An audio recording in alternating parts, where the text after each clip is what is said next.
Shalom, saudara-saudari yang dikasihi Tuhan. Kita bertemu lagi dalam Sapaan Teduh GPKP Klasik Jakarta Kalimantan. Untuk menerima firman Tuhan, kita satukan hati kita bersatu di dalam doa.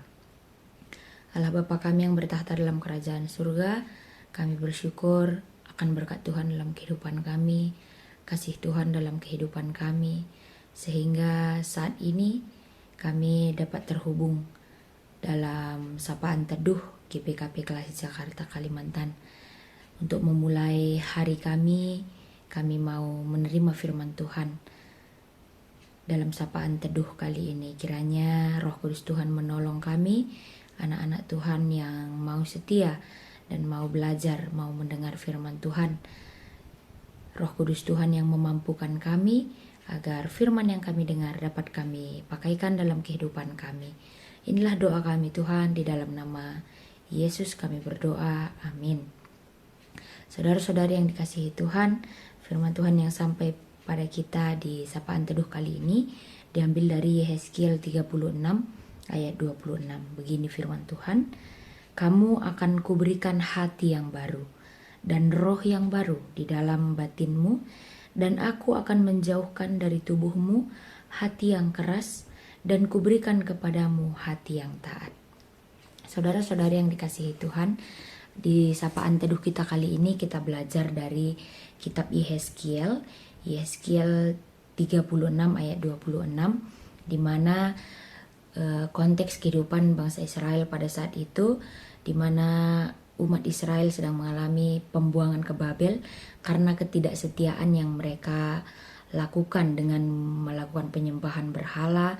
Mereka mencemari tanah yang diberikan Tuhan kepada mereka, sehingga umat Israel pada saat itu harus terpencar dan mengalami kehinaan di antara bangsa-bangsa di sekitar mereka. Mereka kehilangan tanah, kehancuran bait Allah, mereka juga kehilangan identitas mereka, Dan banyak di antara mereka yang akhirnya merasa Tuhan telah meninggalkan mereka. Bahkan janji-janjinya Tuhan yang telah mereka terima mereka anggap sebagai sebuah kegagalan. Sehingga dari Yehezkiel kali ini kita melihat bagaimana adanya pengharapan akan pemulihan dan pembaharuan rohani dalam kondisi keputusasaan yang terjadi. Tuhan melalui Nabi Yehezkiel memberikan janji yang luar biasa tentang pemulihan. Pemulihan ini tidak hanya bersifat fisik, yaitu bangsa Israel kembali ke tanahnya, tidak, tetapi lebih penting dari hal itu adalah pemulihan rohani. Tuhan menyadari bahwa masalah mendasar umatnya bukanlah hanya lokasi, geografis tentang kehidupan mereka, tetapi lebih ke kondisi hati mereka. Pemulihan ini bukan karena jasa mereka, tapi melainkan anugerah Tuhan itu sendiri. Kamu akan kuberikan hati yang baru, tertulis dalam Yehezkiel 36 ayat 26. Kita menyadari dan kita sama-sama tahu bahwa hati sebagai pusat kehidupan. Dalam Alkitab juga hati seringkali melambangkan pusat kepribadian, pikiran, emosi, keinginan, dan kehendak yang dilakukan seseorang. Itu adalah inti dari siapa kita sebenarnya.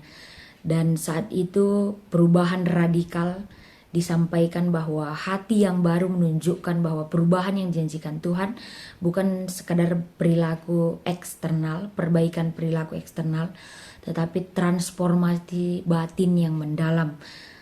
Ini adalah sebuah kelahiran baru karena diberikan hati yang baru. Sehingga kita harus melihat bahwa prioritas yang ingin Tuhan tunjukkan kepada bangsa pada saat itu adalah inisiatif Allah sendiri yang ingin menekankan bahwa perubahan ini sepenuhnya tindakan Allah, bukan sesuatu yang dapat kita capai dengan usaha kita sendiri tanpa kekuatan Allah, bukan. Ini adalah anugerah murni yang diberikan oleh Tuhan, membentuk hati manusia, hati yang baru, yang lembut, responsif, taat, karena Tuhan mau membentuk kita menjadi umat Tuhan yang memiliki hati yang bertanggung jawab, hati kita yang mampu mencintai sebagaimana Allah mencintai umatnya. Dan roh yang baru di dalam batinmu, Tuhan yang ingin mengubah hati dan roh umatnya lebih dalam, dari dalam, memungkinkan bangsa Israel pada saat itu untuk menaati perintahnya dengan sejati, memperbaharui hubungan antara bangsa dengan Allah, dan agar bangsa Israel mampu hidup dalam kekudusan. Ini adalah janji inti dari pemulihan, perjanjian, harapan yang disampaikan firman Tuhan kepada Nabi Yehezkiel yang hendak disampaikan kepada umat Israel pada saat itu. Roh yang baru akan diberikan, ini menjadi daya penggerak, menjadi motor yang memungkinkan akan menghasilkan ketaatan sejati kepada umat Israel dalam hubungan mereka bersama dengan Sang Pencipta. Dan aku akan menjauhkan dari tubuhmu hati yang keras. Kita menyadari bahwa hati yang keras akan sulit untuk dibentuk, akan sulit untuk diperbaharui, karena hati yang keras sudah pasti hidup dalam keinginan-keinginan duniawi yang jauh dari kehendak Allah. Ini menggambarkan kondisi hati manusia yang jatuh jauh ke dalam jurang dosa, yang keras, yang memberontak, tidak sensitif akan kehendak Tuhan, tidak mampu mengasihi Tuhan atau sesama dengan benar.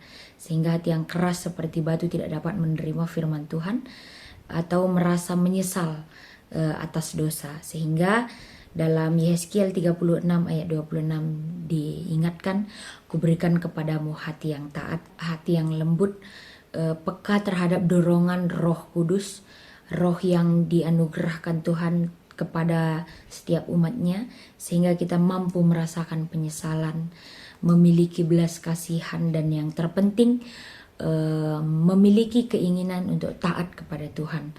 Jadi saudara-saudari yang dikasihi Tuhan, ketaatan sebagai hasil yang ditunjukkan dalam Yehezkiel 36 ayat 26, ketaatan bukan lagi menjadi beban atau kewajiban yang dipaksakan, tetapi kita menyadari bahwa ketaatan menjadi keinginan alami yang muncul dari hati kita karena kita memiliki hati yang sudah diperbaharui oleh Tuhan. Sehingga dari renungan sapaan teduh kita di hari ini membawa kita belajar, berefleksi tentang adanya pembaharuan spiritual dari anugerah Tuhan yang kita terima, yaitu dari Roh Kudus yang Tuhan anugerahkan kepada kita umat yang dikasihi Tuhan, di mana hukum Tuhan tidak lagi hanya tertulis di atas loh batu, tetapi dalam hati umatnya, dalam hati saudara-saudari yang dikasihi Tuhan. Pekerjaan Roh Kudus dalam perjanjian yang baru, di hati yang baru, kita memahami bahwa hati roh yang dianugerahkan Tuhan mengubahkan hati yang keras menjadi hati yang taat. Bagi orang yang percaya, janji ini relevan bagi setiap umat Tuhan sampai hari ini, bahwa melalui Kristus kita menerima hati yang baru dan Roh Kudus yang memampukan kita untuk hidup dalam ketaatan dan memiliki hubungan yang benar dengan Tuhan. Sehingga saudara-saudari yang dikasihi Tuhan, ini adalah dasar bagi kehidupan Kristen yang berubah dan berbuah. Secara keseluruhan, Yehezkiel 36 ayat 26 merupakan suatu nubuat yang luar biasa tentang anugerah Tuhan untuk mengubah hati manusia yang keras karena dosa menjadi hati yang hidup, taat, dan bertanggung jawab terhadap kehendaknya melalui pekerjaan Roh Kudus. Dalam sapaan teduh kita hari ini, mari kita belajar bahwa Alkitab sangat menekankan pentingnya kondisi hati yang benar, karena dari sanalah mengalir segala aspek kehidupan manusia. Demikian firman Tuhan yang sampai pada kita di sapaan teduh kita hari ini. Mari kita satukan hati kita bersatu di dalam doa. Allah Bapa kami yang bertahta dalam kerajaan sorga, kami bersyukur untuk firman Tuhan yang telah kami dengar melalui kitab Yehezkiel 36 ayat 26.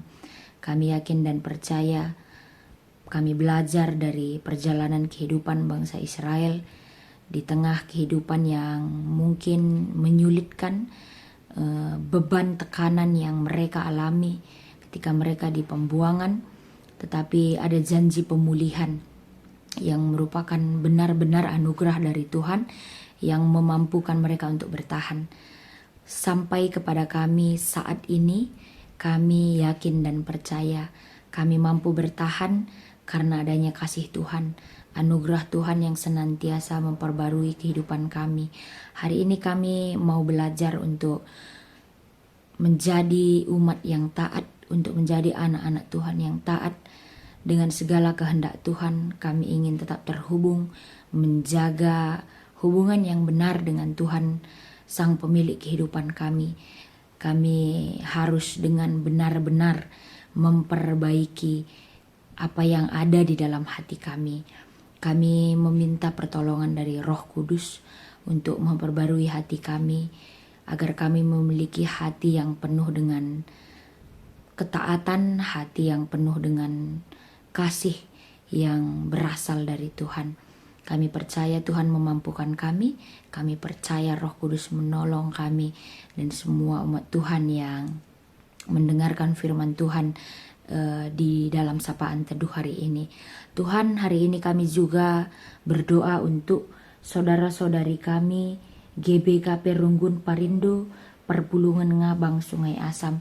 Kami berdoa untuk saudara-saudari kami agar mereka dalam kehidupan mereka tetap merasakan kuasa Tuhan, kasih Tuhan yang bekerja di dalam kehidupan mereka. Kepada setiap umat yang tergabung jemaat, semua jemaat GBKP Runggun Parindo, kiranya Tuhan berkati di dalam kehidupan, kesehatan, iman, kepercayaan mereka, agar mereka dapat menikmati kehidupan yang benar-benar terkoneksi dengan Tuhan, menjaga kehidupan mereka agar di dalam kehidupan bergereja dan kehidupan sehari-hari, saudara-saudari kami menunjukkan bagaimana anak-anak Tuhan yang benar-benar hidup dalam kasih dan anugerah Tuhan.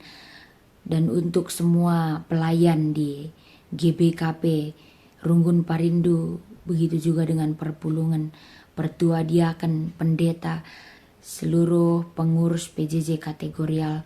Kiranya Tuhan berkati, Tuhan berikan kebijaksanaan agar dalam setiap kegiatan pelayanan yang mereka lakukan, mereka benar-benar dengan rendah hati berserah kepada Tuhan, dan dalam tuntunan Roh Kudus segala kegiatan pelayanan yang mereka lakukan dapat membentuk mereka dan seluruh jemaat menjadi jemaat yang benar-benar memiliki hati menyembah kepada Tuhan. Tuhan, untuk segala permohonan yang telah kami sampaikan, kami serahkan ke dalam tangan Tuhan, ke dalam kasih Tuhan, dalam pengasihan Tuhan. Kami bersyukur memiliki Tuhan yang penuh dengan kasih dan pertolongan yang tiada henti kami terima sampai saat ini. Kiranya firman yang telah kami dengar dan melalui doa yang kami sampaikan, kami benar-benar dapat merasakan kasih Tuhan yang tidak pernah berhenti, membuat kami bertahan sampai saat ini. Ajari kami, bimbing kami Tuhan, agar kami dapat memakaikan kehidupan kami setiap hari lebih berguna, dan kami lebih peka mendengar kehendak Tuhan yang harus kami lakukan dalam kehidupan kami. Ini doa kami Tuhan, di dalam nama Yesus kami berdoa. Mari sama-sama kita ucapkan doa Bapa kami. Bapa kami yang di sorga, dikuduskanlah namamu. Datanglah kerajaanmu, jadilah kehendakmu di bumi seperti di sorga. Berikanlah kami pada hari ini makanan kami yang secukupnya, dan ampunilah kami akan kesalahan kami, seperti kami juga mengampuni orang yang bersalah kepada kami. Dan janganlah membawa kami ke dalam pencobaan, tetapi lepaskanlah kami daripada yang jahat, karena Engkaulah yang punya kerajaan dan kuasa dan kemuliaan sampai selama-lamanya. Amin. Shalom bagi kita semua. Tuhan Yesus memberkati.